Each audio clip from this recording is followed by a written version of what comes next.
भाग 5 में आपका स्वागत है। आइए शुरू करते हैं वीडियो। नंबर 1, भारत आने वाला प्रथम डच नागरिक कौन था? ये कार्नेलियस डहेस्टमान था। और हॉलैंड अथवा नीदरलैंड यानी एक ही देश के दो नाम हैं, एक नया एक पुराना।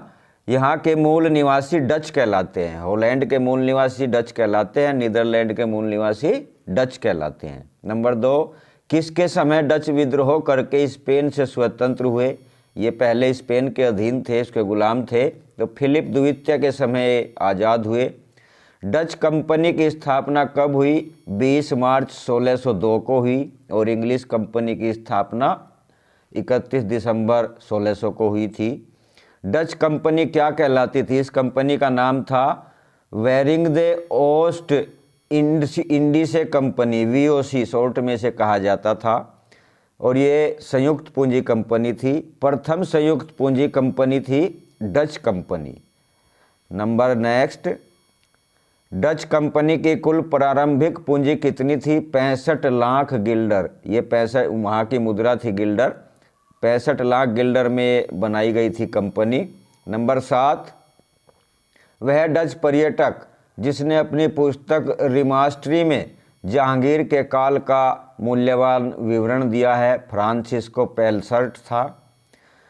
डचों ने भारत में जल सेना नायक बांदेर हेग के नेतृत्व में मद्रास के निकट कारखाना खोला। वह कारखाना था मसूलीपट्टनम, जो 1605 ईस्वी में खोला था।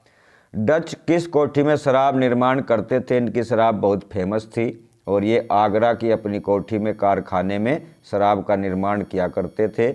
नंबर 10, पुलिकट का डच कारखाना क्या कहलाता था? ये गैल्डरिया का किला कहलाता था। इसकी किलेबंदी इन्होंने की थी। एकमात्र किला था जिसकी भारत में किलेबंदी की। जकार्ता में बटाविया नगर किस कंपनी ने बसाया था? यह नगर, यह शहर डच कंपनी ने बसाया था और यहीं इनका गवर्नर भी रहता था। बंगाल में डचों की प्रथम फैक्ट्री 1627 में कहाँ खुली थी? ये पीपली में खुली थी, बालासोर में। किसने डचों को 3.5% वार्षिक पूंजी पर बंगाल, बिहार व ओडिशा का व्यापार का अधिकार दे दिया था? औरंगजेब ने दिया था।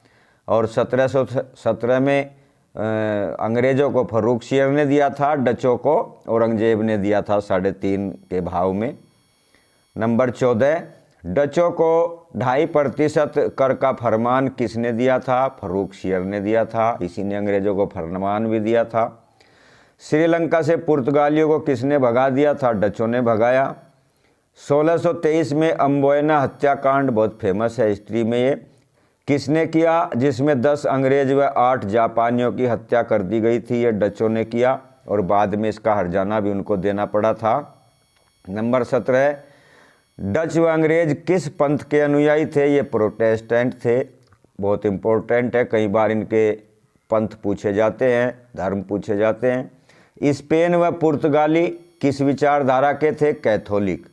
डच और अंग्रेज प्रोटेस्टेंट और स्पेन और पुर्तगाली ये दोनों कैथोलिक थे। डच गवर्नर कहाँ राजधानी बनाकर शासन करता था? ये बटाविया में रहता था, जकार्ता में। नंबर 20, बेदरा युद्ध जिसमें डचों का पतन हो गया था 1759 में, बेदरा युद्ध में किस अंग्रेज ने डचों को हरा दिया था? कर्नल फोर्ड ने हरा के इनकी भारत में सत्ता समाप्त कर दी थी। जय हिंद, जय भारत।